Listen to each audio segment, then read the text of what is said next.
The story begins when there is a lot of hasty firing going on and a guy is brutally killed by another guy with a gun. The killer guy then yells at a blonde girl that they should stop fighting now. He then rushes towards her and grabs her from the back. The girl is too quick for him, though she hits his head with the butt of the gun. But the guy is still steady and asks her whether she is the bounty hunter. The guy tells her that she doesn't look like an assassin at all. Maybe she is a newbie. He then asks the girl's name and takes a photo of her with his cell phone. We then see that blonde girl going on the street, talking to her boss. Her name is Chateau Dankworth. He summons her to his office. Chateau works for Richland Support Company. Richland tells his subordinate Jim that Chateau is the daughter of that man who helped his father a lot. Jim says how she became a bounty hunter, to which Richland says he had no idea. Jim says still she is quite efficient, because she was able to save 2 targets single-handedly. He says maybe somebody else is helping Chateau. Then we see that the killer guy is stalking her everywhere. Then we see Chateau meeting a client with Richland. The client shows them the photograph of that same killer guy whose name is Ryan Hassan. He worked as a translator in Asia's most powerful company, but he killed all the top officers there. He then killed 18 members of the top brass. He is a very dangerous criminal. 20 organizations have announced prizes for catching this culprit. The client ensures that if they take up this target, he will pay a price higher than those offered by others. Chateau and her boss are sitting in a cafe. After Richland leaves, Song enters and takes her away. He then woos her and coaxes her to have a soft corner for him. He agrees to help her with a project only if she is willing to date him on December 24.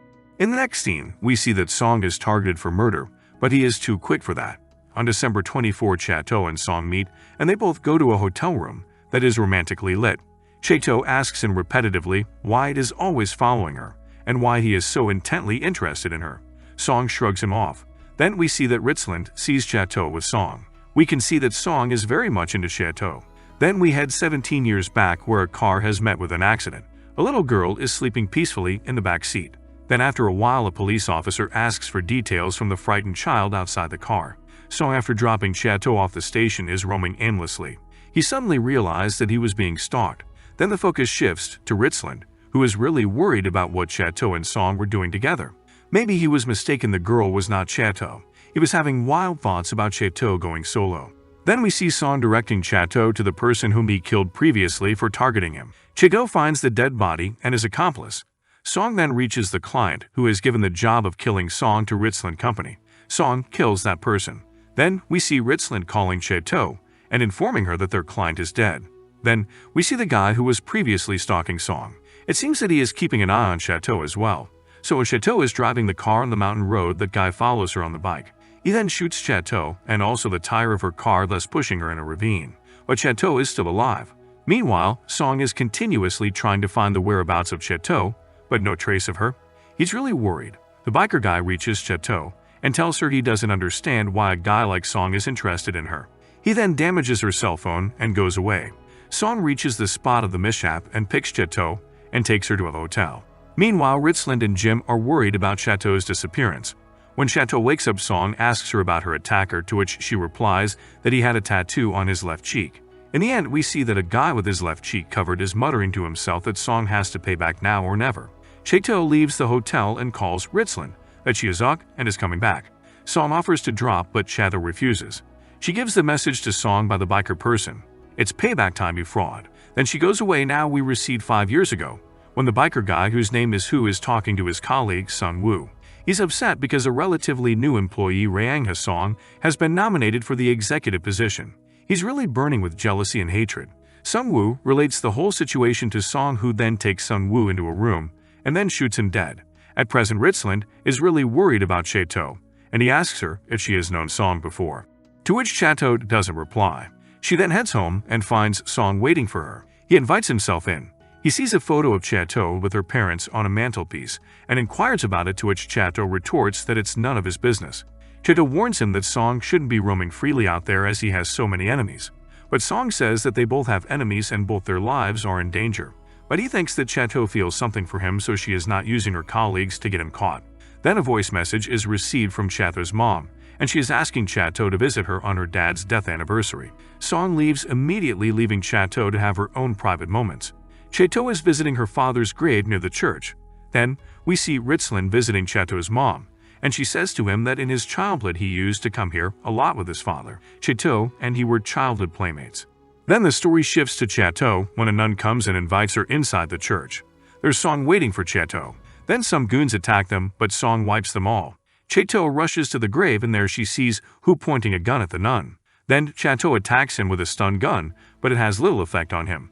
He says that his brain is so exhausted from taking drugs that a mere stun gun cannot do much to him. Richland asks Chateau's mother why she is working as a bounty hunter, to which she replies that maybe she is looking for something. Then we see Song reaching the graveyard, but we can see that Hu has taken Chateau away. Song calls Chateau, but her phone is picked up by Ho, who challenges Song to find them. Then Chateau's mother tells Richland about Chateau's past. We moved back 17 years ago, when a suspected car was being inspected by the authorities. The dead body was found of a young man along with a little girl, who was sleeping peacefully in the back seat. The guy was shot down. When Agent Dankworth questions Chateau, her stomach starts growling. The kind man takes her home and feeds her. He then asks her about the dead man, to which she replies that she doesn't know him. Then records are checked and there is no record named. Chateau Noble, this means she was given a fake name. It seemed that Chateau was kidnapped. Then she is sent to an orphanage, and after some time adopted by Agent Dankworth, and becomes Chateau Dankworth. Then it is shown that even Ryang Ha-song's record is fake, and his real identity is unknown. Song then reaches Hu and shoots him. He inquires about Chateau, and we see Chateau tied up in a car and a nearby bomb is about to blast. Suddenly, there is a blast and Hu points a dagger at Song. Luckily, Chateau escapes the explosion. Hu remembers how a kind colleague, Sun Woo, took care of him when he was a drug addict and became his mentor, and then Song assassinated him brutally. Hu manages to stab Song, but is shot and killed. Song frees Chateau and escapes but faints due to immense pain from his wound. And then we see that someone unknown reports Hu's failure to kill Song to his boss and asks what to do next. With help from Jim, Chateau gets Song to a back alley doctor, but Jim also reports everything to Richland, so Chateau suggests Song leave before the arrival of Richland. Song offers her to accompany him to Independence, but she refuses, so he leaves after teasing her first. After her suspension ends, Song contacts Chateau to inform her he is leaving on a trip. Chateau begins to shape painful memories of the dead man while he was still alive. Chateau, Richland, and Jim have a mission. They'd all go undercover on the cruise ship to guard one of Richland's relatives who is a VIP. Song also boards the ship, but he doesn't know that he is being followed by a stranger. We head toward the past in which a man saves an unnamed child and names him Ryang Ha-song. Chateau and Jim learn the VIP is Richland's wife named Hawk, who owns a multi-billion-dollar corporation, and she is also politically connected. Song comes before Chateau, who thinks that he is here to kill Hawk. Song doesn't reply, but instead challenges Chateau. As long as Chateau can see him, he won't do anything. With Richland's consent, Chateau agrees to share a room with Song for the whole cruise, with Richland's and Jim keeping a close eye on them. Song notices Chateau is having an insomnia attack, and after some teasing carries her to bed where she quickly falls asleep. Song is taken aback by her deep trust and innocence. Song takes Chateau for some clothes shopping despite her reluctance, because he thinks she needs a makeover. Jim arranges extra arrangements for Hawk's security. Richland, in a private meeting with Song, reveals that he knows Chateau doesn't remember much of her past, except that her original surname might be Noble. Despite the strict security arrangements, Jose and Cedrin arrive. Richland is stabbed in the throat by an unknown attacker. Song rushes Chateau to find Richland and chases the assassin, who escapes after warning Song that he and Chateau must remain on the ship. Richland manages to tell Chateau it was not Song who stabbed him before he is flown to the hospital with Hawk and Jim. Chateau is attacked by the assassin Jinan 1. Chateau finds Song and points her gun at him. Jinan has blackmailed her that he will keep her mother unhurt and also pay a lump sum amount in return for murdering Song. Surprisingly, Song agrees to be handed to Jinan. Feeling guilty at Song's agreement, Chateau tries to shoot herself, so Jinan no longer has a reason to kill her mother, but Song hurriedly stops her and begins choking her, while insisting she is more honest with herself and others. Jose and Cedrin are skeptical that the cruise hasn't been cancelled following Richland's departure. Jinan's boss is shown manipulating events. Song chokes Chateau to the point she faints. We head towards the past, where Ryang is shown as a teenager dedicatedly studying so he can one day repay Donnie, the man who rescued and named him. However, Donnie had other plans. Instead, he gave Song an important secret mission. Chateau has flashbacks of being in the car with the dead man who told her he is Song, a friend, and she told him she is Chateau Noble. Jinan murders Jose and Cedrin. Richland finally revives, and so Jim decides to catch up with the ship at the next port. Alas, he is shot. At the port, Song comes out of the ship and meets Jinan, clearing the air that Chateau should be left alone, and her further involvement is not required. Jinan and another assassin, Nakib, begin driving Song to meet their employer, who they claim is Donald Bachman, also known as Donnie, whom Song refrained to identify and shuns Nika's attempt to question him further. Chateau is taken aboard the ship by Jim, who survived with minor injuries thanks to the bulletproof windows on his car. They attempt to leave the ship but are stopped by Jim. Working together, the assassin is shot and knocked out. Donnie calls the assassin's phone, but Chateau does not answer it. Song is taken handcuffed and blindfolded to meet Donnie. Donnie reveals that he adopts unknown orphans and raises them as his accomplices. He also reveals Ryangha Song was the name he gave to one of his orphans, who died another Twister. Song is not actually Song but an imposter. Chateau and Jim sneak themselves off the ship with the injured killer, who explains Donnie is known as the Trigger and is paid by clients to use his accomplices to start wars all over the world. Chateau asks Jim to protect her mother and then resigns from her job so her actions will no longer stain Richland's reputation. Nika allows Song to free himself so they can fight. Several guards are killed and Song's freshly sewn wound is reopened. Chateau breaks down the gate to Donnie's mansion with a truck. Song weakens from blood loss, and through flashbacks, it is shown that when he was a child he was also in the car with young Chateau and the real Song. Song collapses and gives away to death. Nika casually reveals Chateau is outside before walking away. Jinan confronts Nika over freeing Song, who is quickly recovering. Song rescues Chateau from the guards and happily calls her an idiot for almost dying trying to rescue him. Chateau and Sun reach a camp to treat Song's wounds. To make up for the blunder he did, Nika vows to find Song and kill him. Chateau and Song awkwardly show gratitude to each other for saving each other. Donnie decides not to send Nika after Song, but still demands they find Chateau, whom he has been searching for since she was a child. Song is forced to pick pockets by Donnie. He was forced to learn criminal skills before learning to read or write. Chateau's heart fills with remorse. Chateau wonders about Donnie's organization and why they are interested in her, but Song refuses to answer.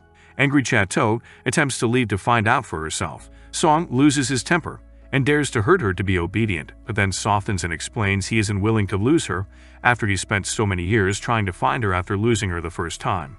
Chateau suddenly remembers that when she was a child, she shot someone. Through a flashback, it is shown that Donnie had asked the original Song to look after a man named List Noble, and on his way to meet List he encountered and then saved a young Song from kidnappers. Ryangha, a university student, looked after little Song for a week while waiting for List. As Song was about to leave, Ryangha got a call from List, begging him to find something List hid. List was then shot while still on the phone by Sunwoo, who was furious that the girl he was looking for was not there. Song helped Ryangha, and they found a young girl asleep hidden in a suitcase. Stealing a car, they drove away. She woke up crying but managed to say she was Chateau Noble. Realizing she was List's daughter, Ryangha decided to take responsibility for her. Finding a cabin for the night, Sun decides to leave. For a moment, Ryangha was uncertain if he should kill Song to keep his whereabouts secret, but then he let him leave. On his way, Song encountered the remaining child traffickers who traced Song into the woods. Ryangha had guiltily decided to bring Song back, leaving Chateau sleeping and also leaving his gun. Unable to find Song, Ryangha returned to the cabin where Chateau, having woken up scared and alone hiding in the closet with Ryangha's gun, and when he tried to open the door she accidentally shot him. Having this painful memory, adult Chateau passes out with remorse. Song manages to overpower the traffickers. Ryangha was shot in the neck, but initially survived and escaped in the car with Chateau. Song passed out, waking up in a hospital a week later where a police detective, presumably Officer Dankworth, Chateau's future adoptive father, informed Song that Ryangha had died after bringing Chateau safely. Bereaved, Song took over the name Ryangha Song as his own. In the present, Song brings Chateau to one of his safe houses where she is so exhausted after regaining memory that she sleeps for 2 days. After waking up, she is furious that Song was aware of everything the whole time without telling her, and yet finally understands why she never had the heart to ignore Song, because subconsciously she had recognized Ryangha's name and couldn't bring herself to reject the man she accidentally killed. Donnie meets with the head of the Noble family and Nika takes Jim hostage, while Richland manages to keep Chateau's mother safe. Chateau wants to hire Song to kill Donnie, but he tells her she must become her partner in crime, which she readily accepts, but is confused when he refuses money and tells her to work out what he wants as payment.